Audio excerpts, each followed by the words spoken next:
The world of Lunaris has not yet fallen silent, but something within it has begun to stir once more.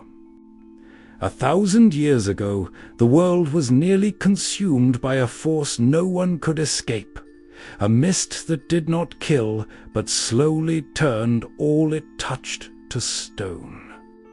It was sealed away, at a cost. The knowledge of alchemy, once known to all, faded into nothing more than forgotten stories, and the relics that held that power were lost. Now, in a small village at the edge of the world, something has begun to change. The mist has returned, and on the very night it reached Valerion, a single light awakened. Elira, a girl who had never known anything beyond the quiet life of her home, found herself standing before something ancient, a lantern that should not have answered to her. But it did, and with it, something else has begun. Inside the old, forgotten building at the edge of Valerion, Elira stood alone, the lantern of moon resting uneasily in her hands. For a brief moment, nothing changed. Then the light deepened. It did not grow brighter, but fuller, spreading quietly through the room as though it revealed something that had always been present, hidden just beyond the reach of sight. The shadows along the walls began to stretch and bend in unnatural ways, no longer bound to the shapes that cast them. A faint chill moved through the air, subtle at first, then impossible to ignore. Elira felt it pass through her, not like wind, but like a presence brushing against something unseen. Her breath slowed, her grip tightening around the lantern as an uneasy stillness settled over the room. The silence had changed. It pressed in around her, heavy and watchful, as though the very space itself had begun to listen. Then something shifted, not before her, but behind. Elira turned, slowly, almost reluctantly, as the lantern's pale glow followed her movement. At first, there was only darkness, but within it, something stirred. The shadows gathered in a way that felt deliberate, drawing together as though guided by an unseen force. A faint outline began to form, uncertain and incomplete, flickering at the edges of existence. A shape emerged in fragments. The suggestion of a shoulder, the fall of long, weightless strands of hair, the outline of a figure that refused to remain whole. Elira's breath caught in her throat. The figure wavered, appearing for a heartbeat before dissolving into nothing, only to return again, each time slightly clearer and yet never fully real. It stood at the edge of the lantern's glow, or perhaps within it, its form unstable, as though it struggled against something that pulled it away. It resembled a man, though only faintly. Tall but unnaturally thin, with a presence that felt distant rather than immediate. His face slowly took shape within the shifting light, revealing sharp features drawn tight by something that was not quite age, nor entirely time. There was no life in him in the way Elira understood it. And yet he was not empty. His clothing hung in layered folds, worn and unfamiliar, marked by patterns and designs that belonged to an age long forgotten. The fabric itself seemed caught between states, neither fully real nor entirely gone, like the rest of him. A quiet unease settled in Elira's chest. But it was not fear. The figure did not advance, nor did it reach toward her.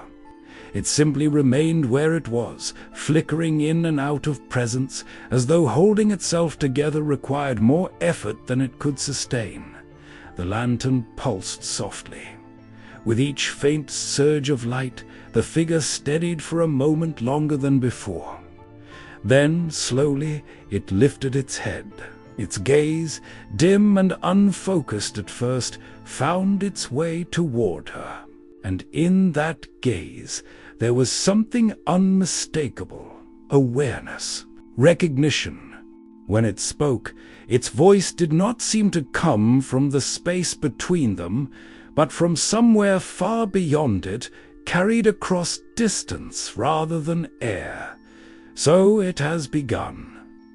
Elira swallowed, her voice barely steady as she forced the words forward. Who are you? The figure did not answer at once. Instead, its gaze drifted downward, drawn to the lantern she held. The flickering of its form eased just slightly, as though the light itself anchored it to the world. "I remember that light," it murmured, the words slow and distant, as though recalled from a place long buried.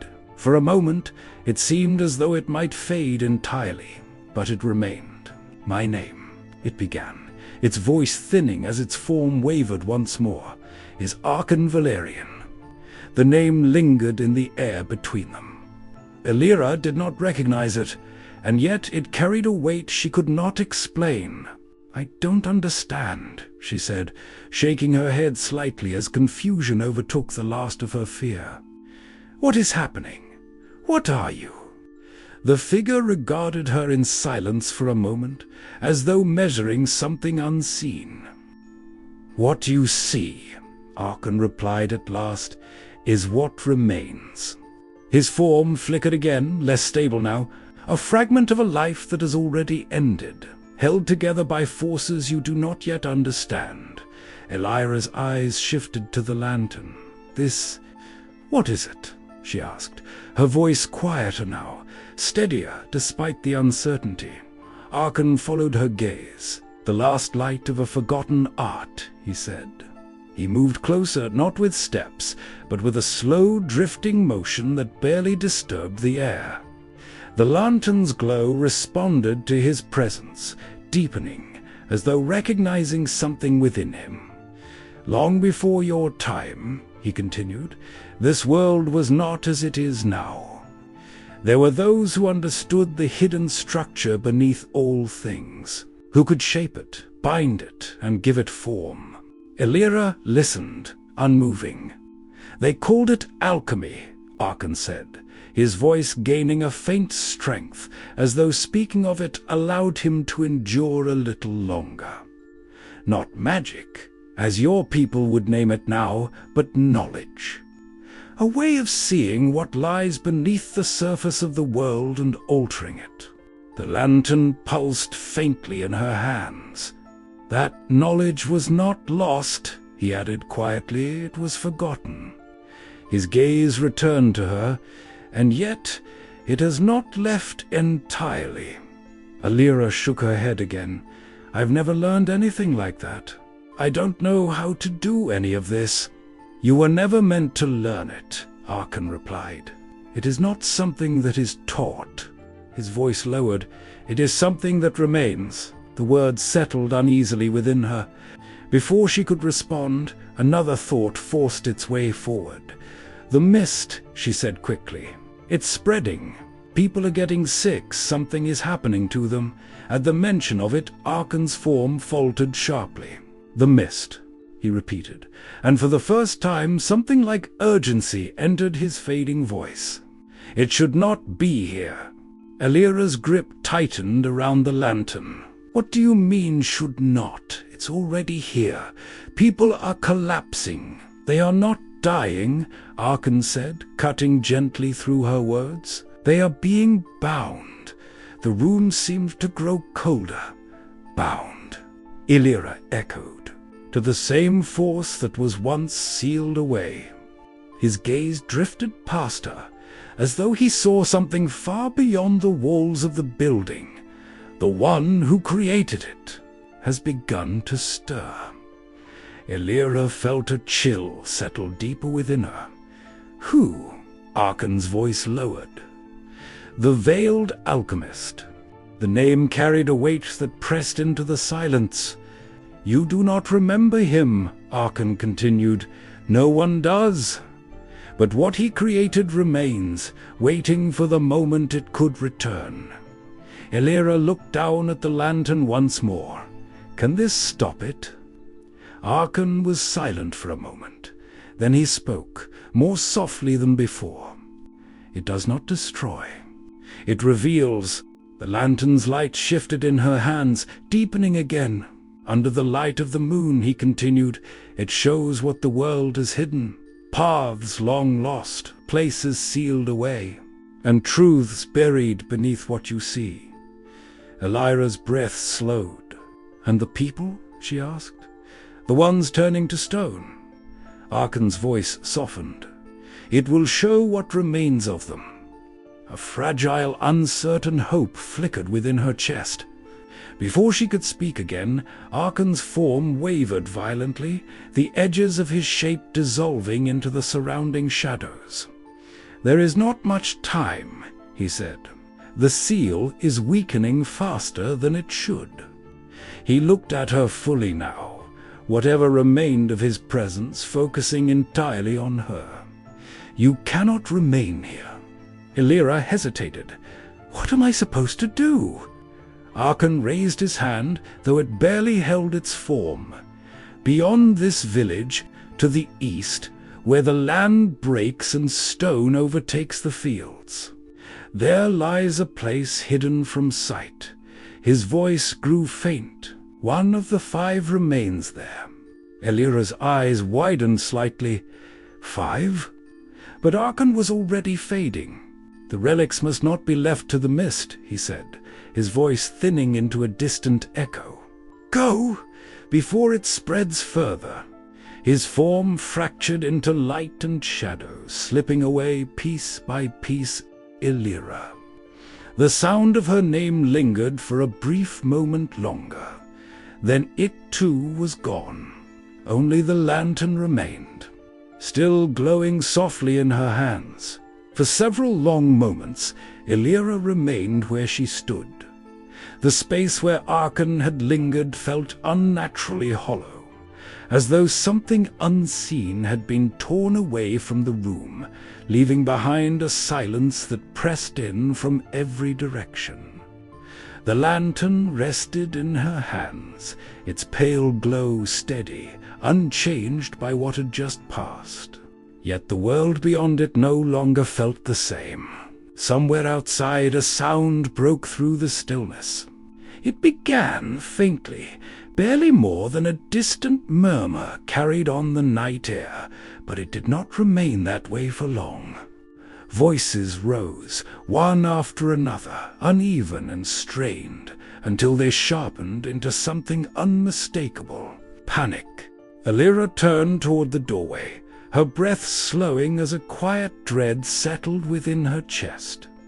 Each passing second seemed to stretch, as though the world itself hesitated on the edge of something it could no longer hold back. Then she moved. At first her steps were cautious, uncertain, as though she feared what waited beyond the threshold. But the voices grew louder, more desperate, and whatever held her in place began to give way. She stepped out into the night. The air struck her immediately, cool and restless, carrying with it a tension that seemed to seep into everything it touched. The village, once quiet and still beneath the dim glow of the moon, had been transformed into something unrecognizable. Shouts echoed between the houses, their sharp edges cutting through the darkness. Doors stood open where they should have been closed, and figures moved in hurried, uneven paths, their shapes blurred by shadow and fear alike. "Elira!" Her name rose from somewhere within the chaos, though she could not place its source. Her gaze moved quickly, searching, trying to make sense of what unfolded before her. Near the center of the path, a man stumbled forward, supported by 2 others who struggled to keep him upright. His movements were unnatural, slow and resistant, as though his body no longer belonged entirely to him. A quiet voice nearby trembled as it spoke. "It's spreading!" Elira found herself moving closer without fully deciding to do so, drawn by something she could not ignore. The lantern flickered in her hands. The man's arm had begun to change. What had once been flesh was now something else entirely. Its surface paling, hardening, losing all trace of warmth or life. The transformation crept along his skin in thin, jagged lines, locking his fingers into a rigid, unmoving shape. "Someone help him, please." The plea broke apart into quiet sobs before it could fully form. Elira felt her breath catch as the weight of what she saw settled into her. Archon's voice returned to her, distant but clear. "They are not dying. They are being bound." The man's legs gave way beneath him, and his body struck the ground with a heavy, unnatural sound that echoed faintly against the surrounding walls. There was no cry, no struggle, only stillness as the stone claimed more of him. The lantern's glow shifted. For a brief moment it deepened, and within that light something beneath the hardened surface flickered. It was faint, almost imperceptible, gone before her mind could fully grasp it, yet it lingered just long enough to leave a trace behind. Elira stepped back, her pulse quickening. The realization came quietly, but it did not leave her. More voices rose around her, fear spreading faster than the mist itself. Elira. This time she knew the voice, her mother. It cut through the chaos with a clarity that left no room for hesitation. Elira turned at once and began to run. The path to her home stretched before her, familiar and yet strangely distant, as though each step carried more weight than the last. The lantern swayed in her grasp, its light unsteady now, responding to something that lingered beyond her understanding. When she reached the edge of their land, her pace faltered. The door stood open, too wide, too still. For a single heartbeat, she could not move. Then she forced herself forward. Inside, the noise of the village fell away, replaced by a silence that felt heavier than anything she had left behind. It was not the quiet of peace. It was the quiet that followed something breaking beyond repair. Her mother knelt near the center of the room, her back turned, her shoulders trembling beneath the weight of quiet, uneven breaths. "Elira," she whispered, though she had not yet turned to face her. There was something in her voice that Elira had never heard before. Something that did not belong to fear or panic, but to something far deeper and far more final. Elira stepped closer. Each movement slowed, as though the world itself resisted what she was about to see. And then her gaze found him. Her father stood where he must have been only moments before. One hand was raised slightly, caught in the middle of a motion that would never finish, as though he had reached out for something just beyond his grasp. But he did not move.